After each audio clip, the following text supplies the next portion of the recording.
Welcome back to the Cantor's Corner. This week in Parshat Devarim, we read Moses' farewell address to his people.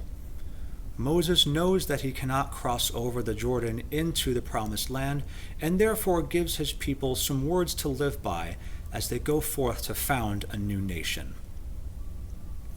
To start things off, Moses tells his people a story with which they're intimately familiar. Moses tells his people their story, from the very beginning all the way to where they are right now, getting ready to enter the land of Israel. It is a story of identity and of personhood, filled with trials and tribulations, which eventually led to triumphs. Through telling this story, Moses reminds his people that there will be hard times ahead, and that they can overcome the upcoming trials just like they had dealt with previous problems. Reading this story made me ask the question, what is our identity today? Recently, we have witnessed a number of triumphs in our country. Gay marriage, thanks to the Supreme Court, has been legalized in all across the 50 states. We have seen transgender soldiers are now fully incorporated in the United States military, no longer having to suffer from don't ask, don't tell policies. Obama commuted the sentences of nearly 50 people, 50 nonviolent drug offenders, recognizing that their punishments were not in line with the crimes that these people had committed. And the New Horizons spacecraft completed its over 3 billion mile trek from Earth all the way out to Pluto. Thanks to New Horizons, we are going to see images of Pluto like we've never seen before and gain a new understanding of our solar system. Past Pluto, New Horizons will continue to make explorations into the Kuiper Belt, perhaps even as far as the Oort cloud and beyond. These achievements of ours didn't come easily. Many people fought, and some died, in order to have these ideas fulfilled. We recognize, too, that we still have a long road ahead of us. There are people who are being refused services in places because they are gay. In fact, there are people who are being fired from their jobs simply because they are gay or lesbian or bisexual, transsexual, etc. Hence about bringing the phrase, married on Friday, fired on Monday. There are still courthouses refusing to follow the Supreme Court's decision, and by not offering marriage licenses to same-sex couples.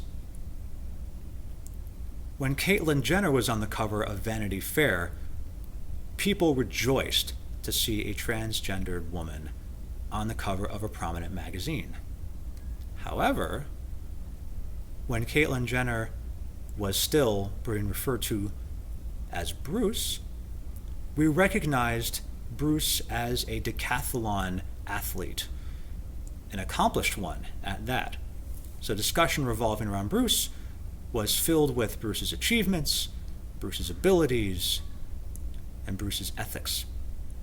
However, once Bruce transitioned to Caitlyn, becoming her true self, discussion was centered around her looks. No more did we talk about her abilities or her achievements.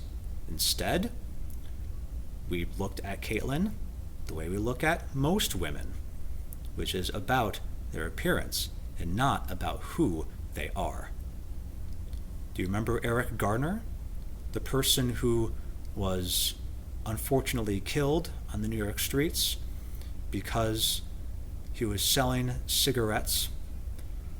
A New York police officer put Eric Garner, an African American, into a chokehold, and as Eric Gardner was struggling to survive, wheezing out the words, I can't breathe,